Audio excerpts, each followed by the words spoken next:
I'm Sydney, 30, from Minneapolis, Minnesota. My boyfriend, Paul, and I had been together for almost 3 years. He was an accountant, practical, low-key, and constantly stressed about money. At least, that's what he told me. Whenever I brought up trips or engagement plans, he'd sigh and say, "I'm drowning in student loans. This just isn't the time." So I waited. Budgeted. Cooked at home. Skipped vacations. Even helped cover part of his rent for 6 months after a rough quarter. Then one Saturday morning, I was grabbing coffee with a friend at the airport before her flight, and as we were heading out, I saw him. Paul. At the international terminal. Holding hands with a woman I didn't recognize. Matching luggage. Laughing. Carefree. I froze. My friend pulled me back before I could walk over. I took a photo. Zoomed in on the tag on her suitcase, property of Kayla M. A quick search on LinkedIn, she worked with him. He wasn't in debt. He was in Paris. With Kayla. I didn't confront him. I waited until he returned. He texted from a retreat up north with bad reception. I played along. Miss you. Hope you're relaxing. The day he got back, I invited him to dinner. Cooked his favorite. Wine. Candles. Calm. After dessert, I handed him a travel book, Top 10 Things to Do in Paris. He looked confused. Then I slid my phone across the table, open to the airport photo. Silence. I said, "Turns out debt looks a lot like a first-class boarding pass." He stammered. I stood up.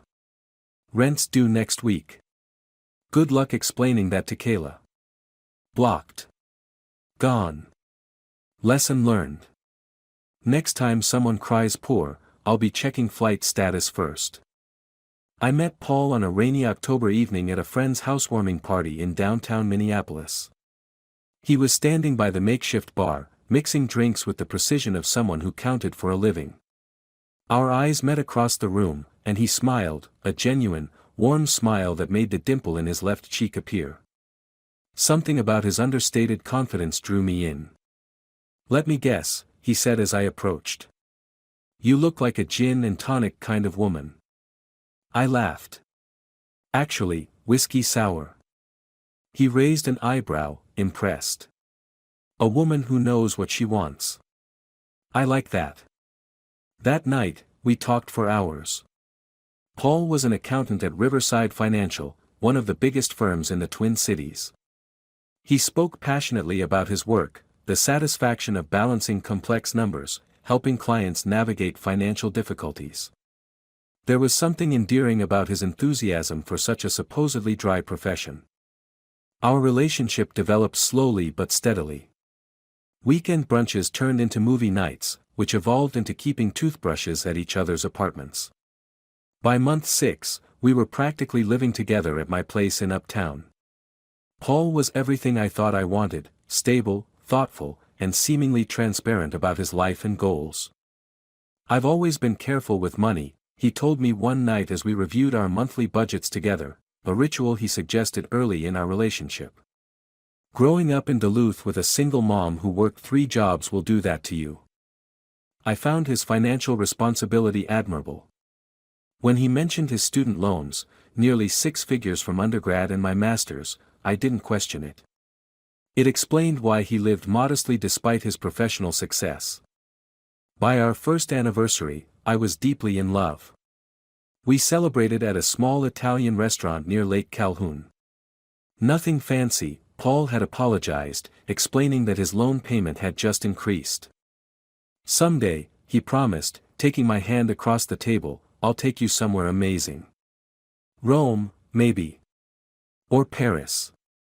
I squeezed his hand. "I don't need Paris. I just need you." The first red flag appeared 18 months into our relationship. We were shopping at Mall of America when I spotted a gorgeous leather weekender bag. "This would be perfect for that Chicago trip next month," I said, running my fingers over the buttery material. Paul's expression shifted. About that. I don't think I can make it. End of quarter reports are coming up, and my student loan payment got adjusted again. I tried to hide my disappointment. We'd been planning this weekend getaway for months. My college roommate was getting married, and I was looking forward to introducing Paul to my old friends. It's fine, I assured him, though it wasn't. I understand. That became a pattern over the next year. Any plans requiring financial commitment would eventually be cancelled or scaled back. A weekend in Chicago became me going alone. A potential vacation to Florida during winter became maybe next year. When my lease was up for renewal, and I suggested we find a place together, Paul hesitated. With my current debt situation, I wouldn't be a fair contributor, he explained. I'd feel like I was taking advantage of you. His consideration seemed touching at the time. Instead, I renewed my lease, and he kept his smaller studio apartment in a less expensive neighborhood. But he stayed at my place most nights anyway. The most significant shift came when Paul lost his job. At least, that's what he told me. Budget cuts, he explained over dinner at my apartment. They're eliminating positions across departments. I immediately went into support mode. We'll figure it out. You're brilliant at what you do, you'll find something better. For 6 months, I covered more than half of his rent. I paid when we went out, which became increasingly rare. I suggested affordable date nights, walks around the lakes, free concerts, movie nights at home.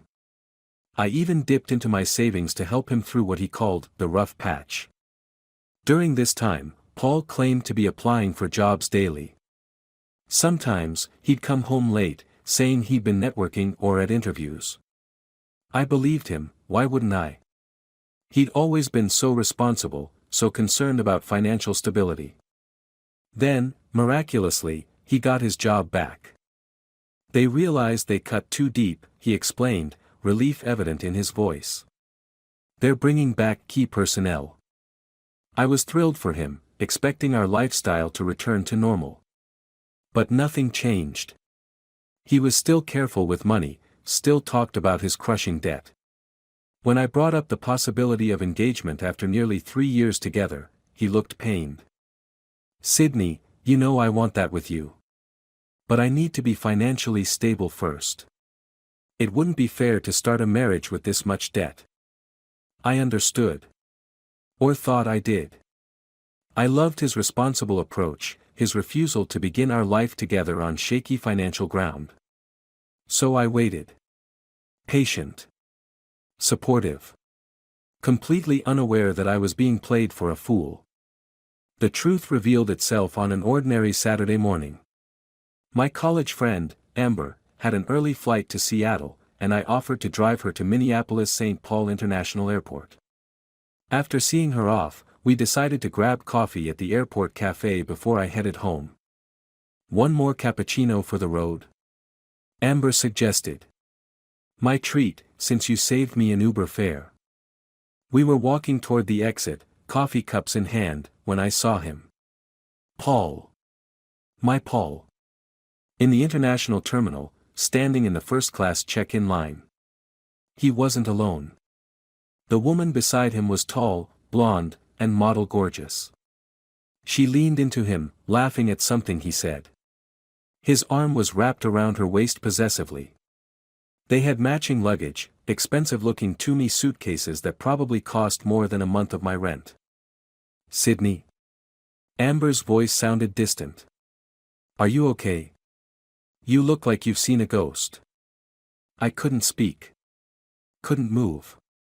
My entire body had turned to ice. Is that Paul? Amber squinted, following my gaze. With another woman? My breath caught as the blonde kissed his cheek. Then, as if in slow motion, Paul turned slightly, giving me a clear view of his face. There was no mistaking that dimple, that familiar profile I'd woken up next to countless mornings. I need to go over there, I whispered, taking a step forward. Amber grabbed my arm. Wait. Think about this. You don't want to cause a scene here. I don't care, I said, my voice breaking. Sydney, look at me. Amber's grip tightened. If you confront him now, what happens? Security gets called, you get escorted out, and he still gets on that plane with her. Is that what you want? She was right, and I knew it. But standing there, watching them, was physical agony. At least get some information, Amber suggested. Take a photo. With shaking hands, I pulled out my phone and zoomed in as much as I could. I captured several images, Paul laughing, the woman checking her passport, their intertwined hands. Then I zoomed in on her luggage tag, property of Kayla M. Do you know who she is? Amber asked. I shook my head, then hesitated. Wait. Kayla, he mentioned a Kayla once. She works in his department. Senior financial analyst or something. While we watched, Paul and Kayla approached the check-in counter. The airline attendant scanned their passports and handed them boarding passes. I strained to see the destination on the screen. Paris, I whispered, feeling sick. They're going to Paris. Paris. The city he'd promised to take me to, someday. The someday that apparently had arrived, just not with me. We should go, Amber said gently. I don't think you should see any more of this. In the car, I sat silently while Amber drove. My mind raced through every conversation, every excuse Paul had given me over the years. The student loans. The job loss. The constant, crushing debt that prevented us from taking vacations, moving in together, getting engaged. It had all been lies. What are you going to do? Amber asked as she pulled into my apartment complex. I don't know yet, I replied. But I'm not going to let him get away with this. After Amber left, I sat at my kitchen table and began my investigation. A quick LinkedIn search confirmed my suspicion. Kayla Mitchell was indeed a senior financial analyst at Riverside Financial. Her profile picture showed the same blonde woman I'd seen at the airport. According to her profile, she'd been with the company for 5 years, 1 year longer than Paul. I checked Paul's social media accounts next. He didn't post often, but Kayla had tagged him in a photo 6 months ago, a group picture from a company event. Annual financial team dinner. #WorkFamily, the caption read. In the photo, Paul stood on the opposite side from Kayla. Nothing suspicious. Then I checked his credit card statements. We didn't have joint accounts, but I remembered his password from when he'd asked me to order something online for him once. The most recent statement showed purchases at high-end stores I'd never heard him mention, Tumi, Louis Vuitton, a charge for an expensive restaurant downtown that we'd certainly never visited together. And there it was, 2 first-class tickets to Paris, Charles de Gaulle Airport. Departure date, today. Return date, 1 week later. My hands trembled as I logged into his frequent flyer account next. The history showed multiple trips over the past year, Chicago, New York, Miami, even a weekend in Cancun. All during times he'd told me he was working late, attending conferences, or visiting his mother in Duluth. The more I discovered, the clearer the picture became. There hadn't been any job loss. The rough quarter, when I helped with his rent, had coincided with a promotion, according to a company newsletter I found online. His student loans, if they existed at all, certainly weren't preventing him from living luxuriously, just not with me. I considered confronting him immediately, calling, texting, exposing him on social media. But something stopped me. A cold, calculating voice in my head whispered that patience would yield a more satisfying resolution. So I waited. When Paul texted that evening from his supposed retreat up north with bad reception, I responded casually. Miss you. How's the retreat going? Boring corporate stuff, he replied. Bad food, uncomfortable beds. Wish I was with you. I smiled grimly at the phone. He was likely sending this message from a 5-star hotel in Paris, comfortable in bed with Kayla. Hope you're relaxing at least, I wrote back. When do you return? Friday evening, came his response. Can't wait to see you. I knew his actual return flight landed at 2:15 p.m. on Friday. I checked in daily, playing the role of supportive, oblivious girlfriend. Meanwhile, I planned. First, I packed up every item he'd ever left at my apartment: clothes, toiletries, the spare phone charger, even the special coffee beans he liked. I boxed everything neatly. Next, I withdrew the exact amount of money I had contributed to his rent during his rough quarter. 6 months, half his rent each month, $4,200 total. I'd been saving for our future, for a potential down payment on a house we might buy together. The irony wasn't lost on me. Then I went shopping. I bought a beautiful dress, had my hair done, and purchased the ingredients for an elaborate meal, Paul's favorite, beef bourguignon. A dish from the country where he was currently vacationing with another woman.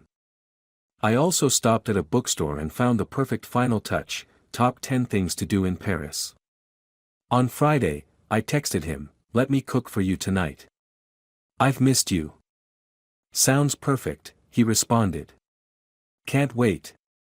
Be there around 7. I spent the afternoon preparing. I cooked the beef bourguignon slowly, filling my apartment with rich, savory aromas. I set the table with my best dishes, lit candles, and chilled his favorite wine. Everything had to be perfect.